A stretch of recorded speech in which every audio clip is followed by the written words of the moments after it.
ഓം നമ ശിവായ. ജ്യോതിഷ രത്നം ചാനലിലേക്ക് ഏവർക്കും സ്വാഗതം.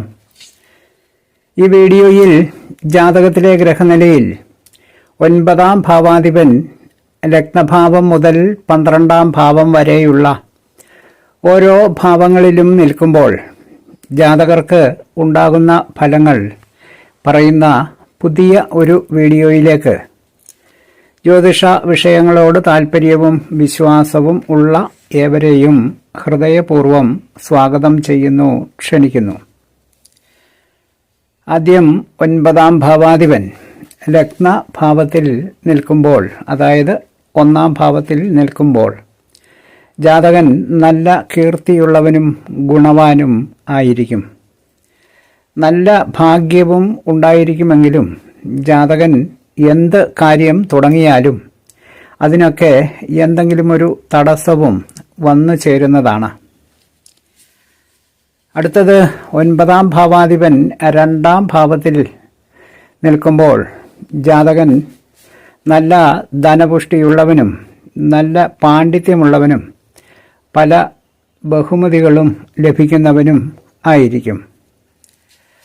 അടുത്തത് 9-ാം ഭാവാധിപൻ 3-ാം ഭാവത്തിൽ നിൽക്കുമ്പോൾ ജാതകൻ നല്ല പാണ്ഡിത്യത്തിന് ഉടമയും ധാരാളം ബഹുമതികൾ ലഭിക്കുന്നവനും ഇഷ്ടം പോലെ ധനമുള്ളവനും ആയിരിക്കുന്നതാണ്. അടുത്തത് 9-ാം ഭാവാധിപൻ 4-ാം ഭാവത്തിൽ നിൽക്കുമ്പോൾ ജാതകൻ സർക്കാർ സർവീസിലോ സൈന്യ വിഭാഗത്തിലോ ജനപ്രതിനിധി സഭയിലോ ഇവയിൽ ഏതിലെങ്കിലും ഒരു ഉന്നത സ്ഥാനത്ത് എത്തിച്ചേരുവാൻ യോഗമുള്ളവൻ ആയിരിക്കും.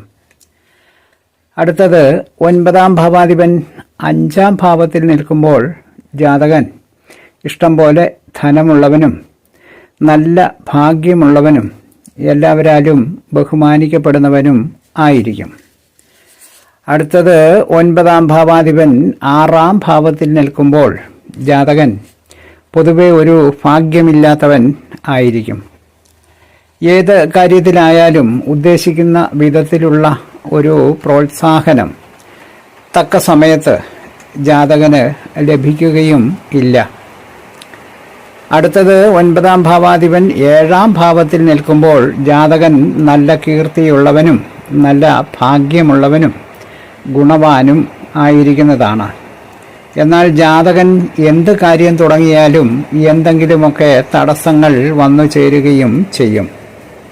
അടുത്തത് 9-ാം ഭാവാധിപൻ 8-ാം ഭാവത്തിൽ നിന്നാൽ ജാതകൻ പൊതുവെ ഒരു ഭാഗ്യമില്ലാത്തവനും ഉദ്ദേശിക്കുന്ന തരത്തിലുള്ള പ്രോത്സാഹനങ്ങളൊന്നും വേണ്ട സമയത്ത് ജാതകന് ആരിൽ നിന്നും ലഭിക്കുകയും ഇല്ല.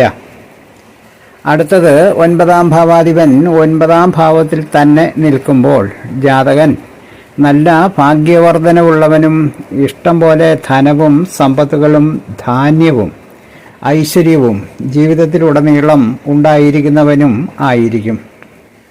അടുത്തത് 9-ാം ഭാവാധിപൻ 10-ാം ഭാവത്തിൽ നിൽക്കുമ്പോൾ ജാതകൻ സർക്കാർ സർവീസിലോ സൈന്യത്തിലോ ജനപ്രതിനിധി സഭയിലോ ഒരു ഉന്നത സ്ഥാനം ലഭിക്കുവാൻ ഉള്ള യോഗം ഉള്ളവനായിരിക്കും. അടുത്തത് 9-ാം ഭാവാധിപൻ 11-ൽ നിൽക്കുമ്പോൾ ജാതകൻ ഇഷ്ടം പോലെ ധനവും ഭാഗ്യവും ഉള്ളവനും എല്ലാവരാലും ബഹുമാനിക്കപ്പെടുന്നവനും ആയിരിക്കും. അടുത്തത് 9-ാം ഭാവാധിപൻ 12-ാം ഭാവത്തിൽ നിൽക്കുമ്പോൾ ജാതകൻ പൊതുവെ ഒരു ഭാഗ്യമില്ലാത്തവനും ഉദ്ദേശിക്കുന്ന പ്രോത്സാഹനമൊന്നും തക്ക സമയത്ത് ലഭിക്കാത്തവനും സ്വന്തം നാട് വിട്ട് അന്യ നാട്ടിലേക്ക് പോകേണ്ടി വരുന്നവനും ആയിരിക്കും. മേൽപ്പറഞ്ഞവകളാണ് 9-ാം ഭാവാധിപൻ ലഗ്നഭാവം തുടങ്ങി 12-ാം ഭാവം വരെ നിൽക്കുമ്പോൾ ജാതകർക്ക് അനുഭവമാകുന്ന ഫലങ്ങൾ. വീഡിയോ ശ്രദ്ധിച്ച എല്ലാവർക്കും നന്ദി, നമസ്കാരം. തലക്കുറി, ജാതകം, വിവാഹ പൊരുത്തം, മുഹൂർത്തം, പ്രശ്നം തുടങ്ങിയ ജ്യോതിഷ സംബന്ധമായ എല്ലാവിധ സേവനങ്ങൾക്കും 9650232894 എന്ന ഫോൺ നമ്പറിലോ വാട്സപ്പിലോ ബന്ധപ്പെടാവുന്നതാണ്. സ്നേഹപൂർവം മോഹനൻ ജ്യോത്സ്യർ ജ്യോതിഷ ആചാര്യ. ഓം നമഃ ശിവായ.